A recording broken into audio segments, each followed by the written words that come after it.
Hi moms, it's Uncle Rick with the Uncle Rick Audio Book Club. I know you love to read to your kids, and they love being read to, and they learn so much. But mom's a busy lady, and unfortunately, it seems there's never enough time to satisfy all your young listeners. Well, Uncle Rick Audio is the solution. In the Uncle Rick Audio Book Club, you'll find an enormous collection of fascinating, entertaining, and educational audiobooks for children, read by yours truly. From biographies to historical fiction to adventure stories to books of the Bible, your kids will love Uncle Rick's informal, personal style of reading. And here's the best part. With a yearly membership, you now get unlimited access to all this for only $10 a month. Or if you'd like to try it out, we have a monthly option as well. So don't wait. After you listen to this episode of Moments with Marilyn, head on over to UncleRickAudios.com and start exploring the Wonderland today. That's UncleRickAudios.com. Uncle Rick's Club is a safe place for kids to learn, grow, and have fun. Hi, welcome to Moments with Marilyn. I'm Marilyn Boyer, your host, the mom of 14 homeschool kids who love the Lord and love each other. You know, I absolutely love encouraging young moms. It's my passion to share with you tips and tools to make your journey easier. I homeschooled my kids for 37 years, and I learned from them things that I did right and things that I would do differently, and I love to share that stuff with young moms. It's been a while since we've done a podcast, and I wanted to tell you why.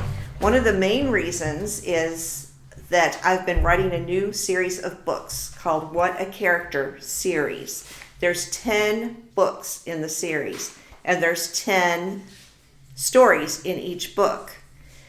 So that's 100 stories, and it took me a while to get them written. But Master Books is the publisher, and they're available in a 10-book set. And I just wanted to tell you about them because it's been an exciting project. I wrote this series because there's a need for readers for kids.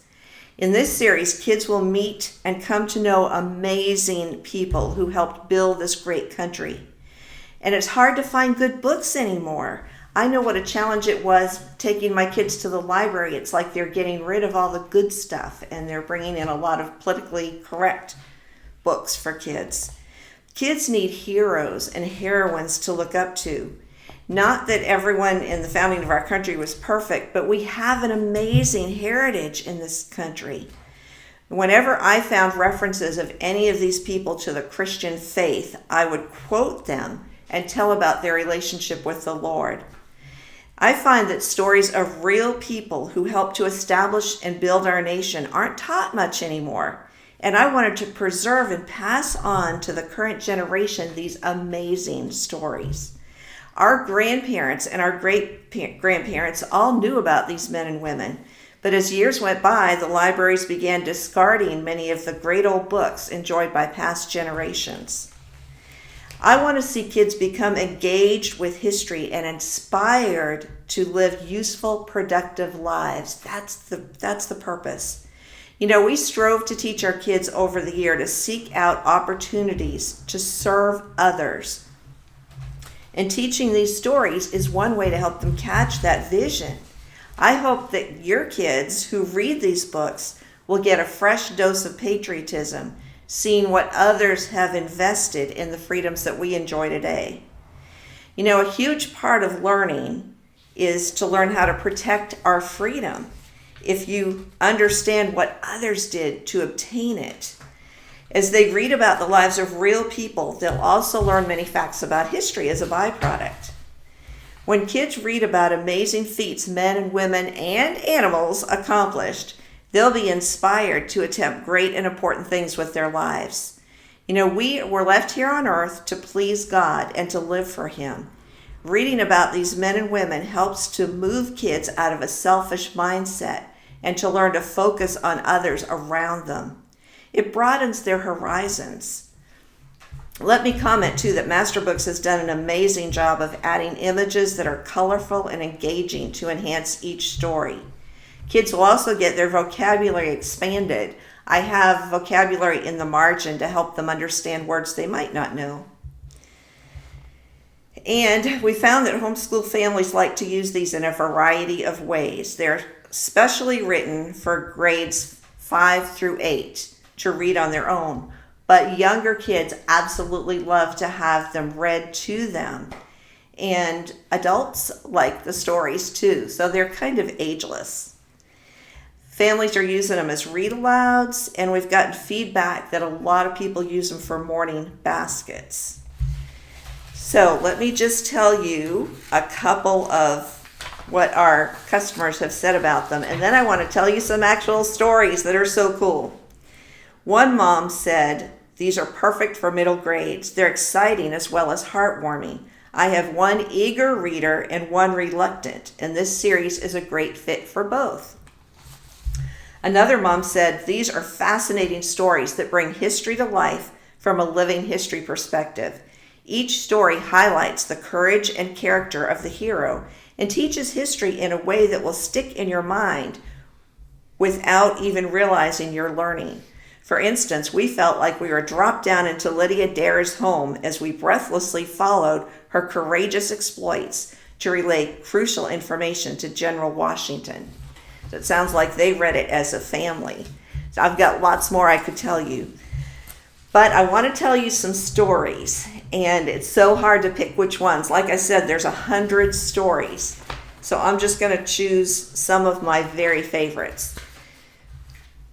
One of the books is called Extraordinary Animal Heroes, and these are about animals that went to war. I want to tell you about Wojtek, the bear. This was in Poland, which was when it was invaded by Germany in World War II. The Polish army joined the British to fight for freedom of their own country. There was a little bear whose mother was killed, and the soldiers adopted him and raised him, so he was tame. He would snuggle up with his special buddy Peter, was the man that adopted him and called him Wojtek. One time he caught a German spy who was hiding in the shower, and the spy was scared by the bear. So the colonel called Peter in, and Peter thought he was going to get in trouble, but instead the colonel said, "Would you make him growl so we can scare the spy?" So he pinched Wojtek and he growled, and the spy gave up his plans of attack on their camp, and they had been planning it that very night. Then at the Battle of Mont Cassino, they had to carry heavy canisters of ammo up a tall mountain. They weighed 100 pounds each, and it took 4 men to carry them up this hill. The hill was too steep for vehicles to get up, so the men had to carry it themselves. Wojtek loved imitating the soldiers. So he was sitting in a tree just watching them, and then he went up to the men and he held out his arms as if to say, "Give me one of those containers of ammo." So they put it in his arms, he carried it up the hill, and he even stacked it like the soldiers were doing. And then he went down the hill and came back for more. In all, 17,000 tons of ammo and 1,000 tons of food for the soldiers were carried up that hill during that battle. And Wojtek stuck right with them the whole time. Finally, the British flag was raised, the battle was won, and Wojtek was promoted to corporal for his outstanding service.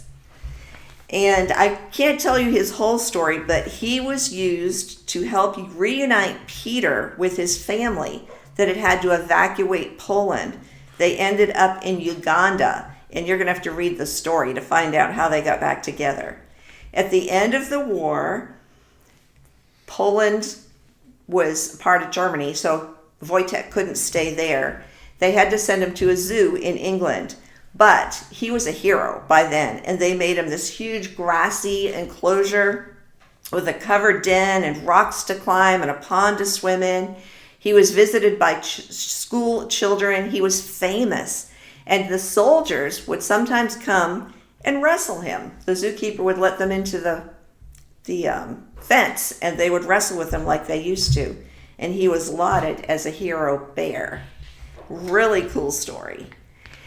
There's another animal called Tipperary Beauty, and this was after the Battle of Britain. and there were piles of rubble, and men were out searching for people that were buried in the rubble.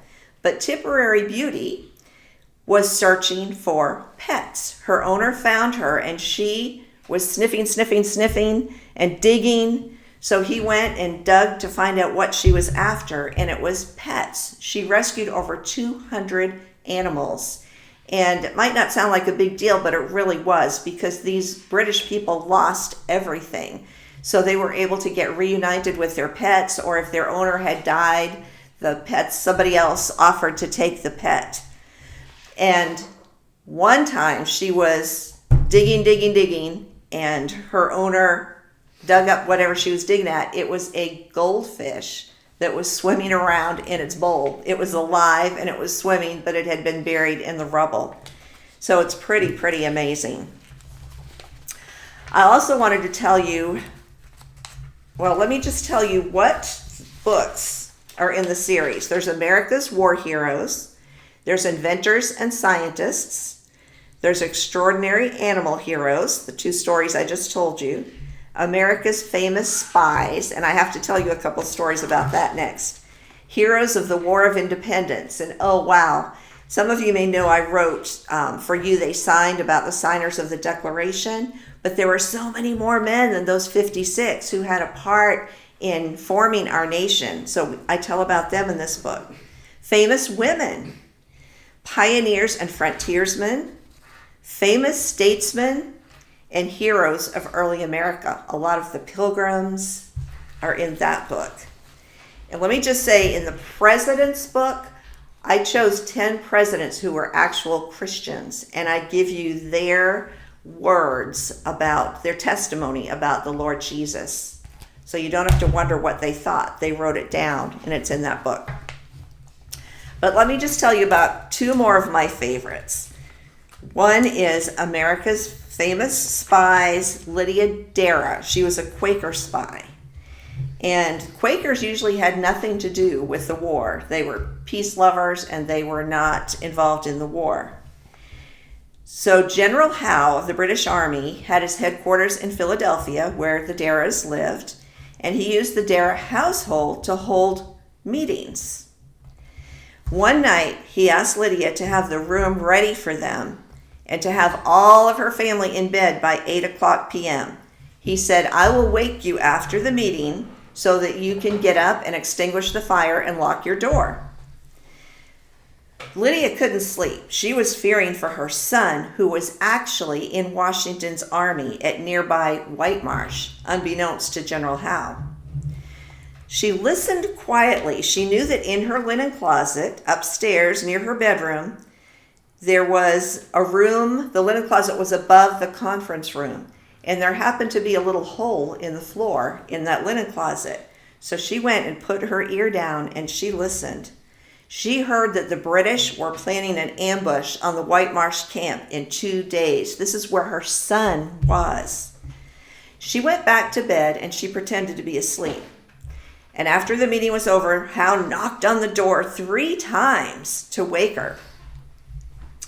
She pretended to be asleep. She got up and she acted really sleepy.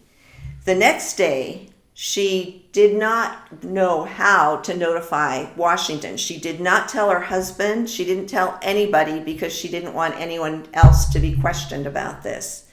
So she took an empty flour sack and she walked 8 miles in the snow, left the sack at the mill to be filled, and then she set out for the American camp and delivered her message. She walked back, picked up a full flour sack, threw it over her shoulder, and walked the 8 miles back home. The next day, Major Andre, who was in that meeting, asked her if her family had been asleep last night. She assured him that they were. He said, "I know you were fast asleep. It took me 3 knocks to wake you." Perplexed, he said, "Somehow we were betrayed." He said, "We found General Washington's cannon ready. The troops were prepared to meet us at every point. We were compelled like a parcel of fools to march back. The walls must have ears," he said. Now there's another cool story about Lydia Darrah too. She had a younger son, John, And back then they had buttons that had covers on them, fabric covers. When she listened to the meetings, they had the meetings in her home often, she would write messages, coded messages, put them inside John's button covers, and send him off to the camp at White Marsh. He found his brother Charles there, who took the messages out of his button covers and decoded them and gave them to General Washington. Then he sewed the buttons back on John's coat, and John went back home. She did this throughout the war. And General Washington said he does not know if they would have won the war without her intelligence. You know, we won the war only because George Washington had better intelligence than the British. And she was one of the main players in that. Another story that I knew nothing about, and you may not either, was the Ghost Army. This was in World War II. Hitler had determined to take over the world, and D-Day had just begun. The soldiers had landed in France. So there was a troop of men who were trained for a different kind of work. They were not trained to be soldiers. There was not a soldier among them. They were trained for spy work, and they were trained for weeks in advance. They were ordered to fight with inflatable tanks. Yes, they had inflatable tanks the size of real tanks. They had inflatable guns. They had planes made of rubber. Their mission was to fool the Germans to think that the main army was in a certain location, while the actual army was in another location. The Germans would move their troops in to attack the fake army, giving the real army time to dig in. They had never tried this before. This was a new tactic. The Ghost Army consisted of trained painters, artists, designers. They had their own sound crew who recorded sounds of tanks moving in, officers calling out orders, bridges being built, radio messages being sent. They made tracks in the dirt. They hung up clotheslines, and they hung up laundry. They scattered spent shell casings around. The soldiers, or the special soldiers, I guess you would still call them soldiers, built campfires. They camouflaged the fake tanks and the planes. Meanwhile, General Patton's army was moving troops around to surround the Germans. It worked. 50,000 Germans were captured. The Ghost Army participated in 22 large-scale deceptions in Europe. They were instrumental in freeing Europe from Nazi tyranny. And you know what? After the war, this is why you may have never heard of it, the Ghost Army was not allowed to tell anyone what they did, or even that they existed as such. They were officially classified.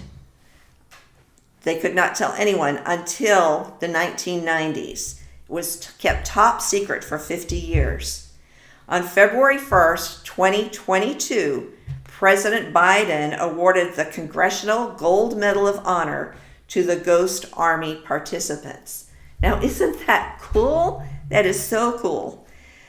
I could tell you about Sybil Ludington, one of the famous women, or Kate Shelley, or John Peter Gabriel Muhlenberg, the fighting parson, or Francis Scott Key with the Star-Spangled Banner, Squanto, the friend of the Pilgrims, Patrick Henry, the voice of the Revolution, Peter Francisco, his story's so cool, he was a one-man army. Then we've got pioneers, we've got Elizabeth Zane, the girl who saved Fort Henry, but I don't have time to tell you those stories. So if you want to order the set, you can order them from us. You can order them from Master Books. They're also available on Amazon. There's 10 books. They're called What a Character Readers. And they do come in a boxed set. So you can buy any one or a combination or the entire box set. I think that you'll be glad you did. They're great for summer reading. I know if your family's anything like mine, it's hard to keep books for your kids to read. But these are stories that I think the kids are going to want to read over and over again. And as I say, you've got 100 stories in there.